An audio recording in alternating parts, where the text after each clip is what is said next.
Welcome to the Calvin D Project, where we interview inspiring people who are determined to make a positive change in the lives of those they serve. We hope by listening to these conversations, you will be encouraged and motivated to take action in your own life. Join us when we dive into the stories of people who are driven by faith, passion, and purpose. Right before we dive in, make sure you hit that subscribe button if you haven't already, and hit that bell notification icon so you can get more episodes like this one. Malcom Christopher, tell me a little bit about yourself and your ministry. Like you said, my name is Malcom Christopher. I'm from Dallas, Texas. I've been singing for a long time. I started out in my home church, St. Paul Baptist Church, where I sung in the Voices of Hope and Voices of Victory. That was our youth choir.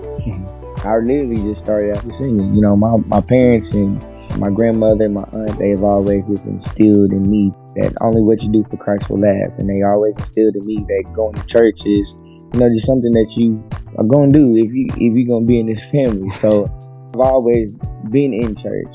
As far as ministry goes, I probably led my first song when I was 12, 11. I just love God. And I love to see the impact that by me using my gift to sing, how it hits when it hits other people. Through that, just always been one to just, always want to sing, wanting to write my own music and just help encourage people, help inspire them, and want them to be encouraged through whatever message that I either wrote or just sung, just being in church. You mentioned your family and being in church. And in past interviews, I spoke with Chosen Be Nice and Jeremiah Cannon. And they both said it was something special to be on that stage with a sibling. Speak on the opportunities you've had to minister with Caleb Christopher. It's three of us. I'm the oldest. He's the youngest. He's the preacher, and I'm the singers. A lot of times for us being together, we literally like best friends. Every time we are able to get together and, minister on the same night, the same concert, whatever the case may be, we always we have fun doing it. It's a joy to sing and to hear him preach, but it's also a joy too to actually sing with him because he can sing too as well. So we have fun, and our number one goal is give everyone Jesus, and whether it's in singing, whether it's in preaching, we enjoy it. We have fun doing it. We talk about it, lay up, talk about remember this time when we went here, when we sung here. It's always a joy to just link up with my brother, give God glory, in the process of doing that. So, which of your songs would you say ministers to you the most? Well, this song it's not even out yet, but it will be out later on down the line. Okay. But it's the song that I have that is called Do It For Me. And basically I want God to just take control of my life and do what you see fit that needs to be done. Just saying, Lord, do it for me, just like you did it for Daniel, just like you did it for Job, just like you did it for your own son. I just need you to come through and just take control of whatever I'm going through or whatever situation I may be facing, and just do it for me. What would you say is your style as an artist? Oh, wow. My style is very unique. If you listen to the single that's out now, I'm Foreign in Grace, my first album, Still Standing, my style is real contemporary. I want to make people feel good when they listen to music, but also I want them to be encouraged by the words that I'm saying, because I definitely really take it serious when I apply what I've learned throughout reading God's word and placing it in lyrics and things of that nature. What new projects are you working on that you can share with us? You mentioned some new music. We got new music coming toward the end of May. That's what we're pushing for. Y'all continue to keep us in your prayers. The song is called Mighty You Are. I'm really excited about it. Really can't give too much information on what we have coming, but Mighty You Are, be on the lookout for it this summer. I want to say the end of May, June. So be on the lookout for it. I want to ask you a question. What makes you such a relatable gospel artist? Because you appeal to a wide audience. Some people that are much older than yourself, but at the same time, you've been featured at youth conferences. And just recently, you were at the Youth and Young Adult Day at St. John Missionary Baptist Church in Houston. What is it about you that makes you have such an appeal? I just try to be authentically me. And what I mean by that is I'm not ashamed to be vulnerable and allow God to use me. One thing they can say about myself, everything I do, I can't come in with it scripted. Like if somebody were to ask me, yo, you know, what you want to sing, what you thinking about singing, I literally probably could tell you something, but if God is moving me in a totally different direction, I'm wanting to go off script and allow God to have his way. So I would definitely say just me being authentic in that space when it comes to, you know, worshiping God and giving him all the praise that he deserves. My only aim is to finish the race and complete the task that the Lord has given me. The task of testifying the good news of God's grace. And you spoke on it a little bit. What do those words mean to you?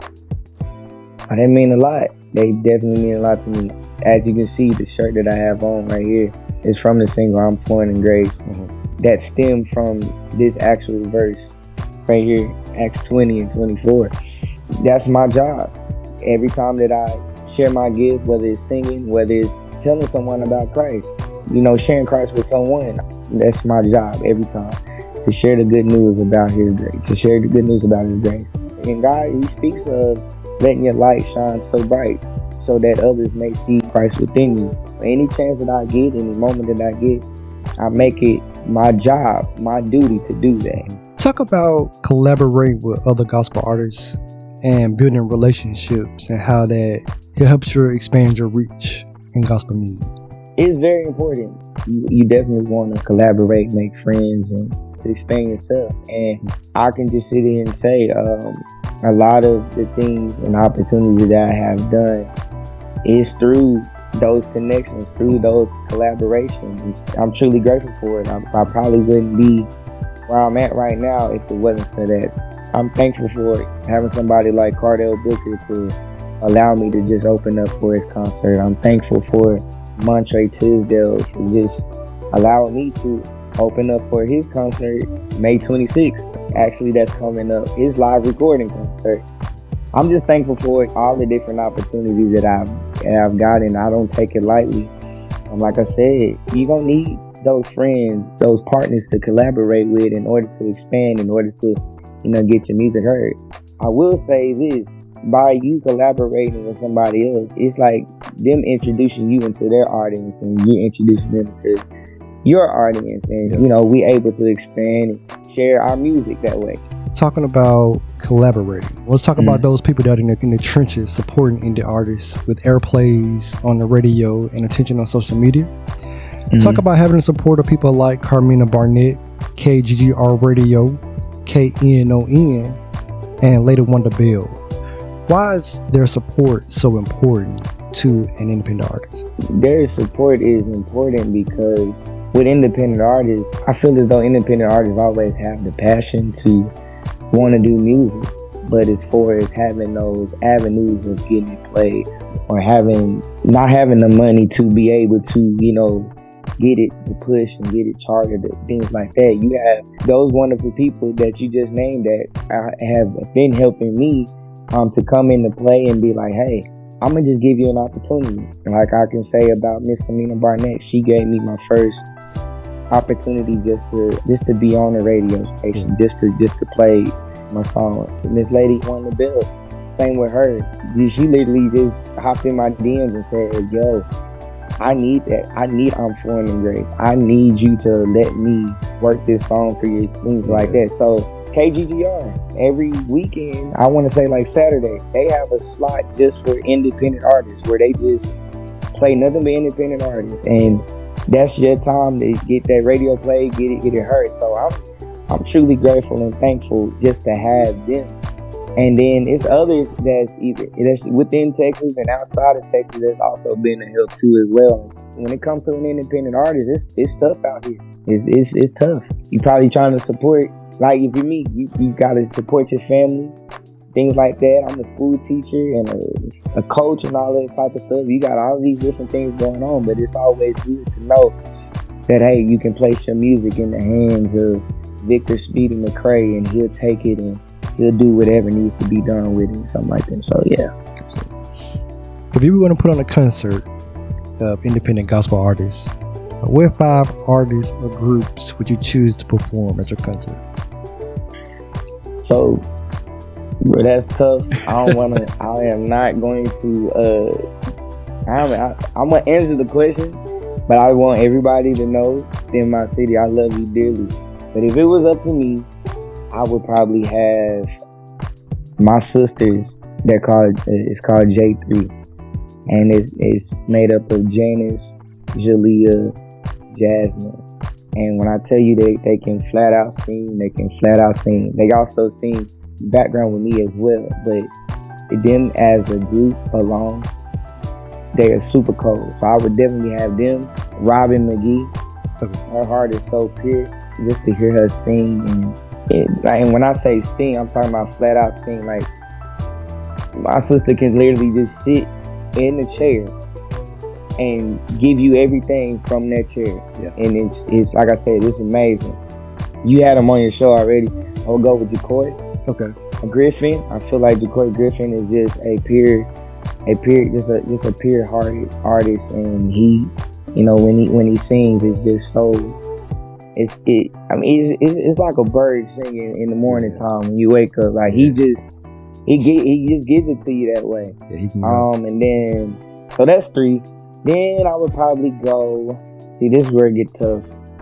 This is where I get in trouble. Yeah. I would say Chris Wesley and UD Praise. I would say Cardell. I would say EJ Fields, Montre Tisdale.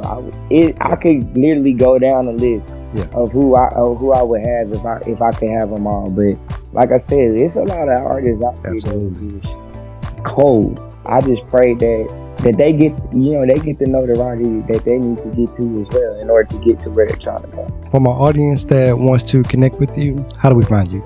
You can find me on Facebook and Instagram at Malcom Christopher II. TikTok, Malcom Christopher II too, as well.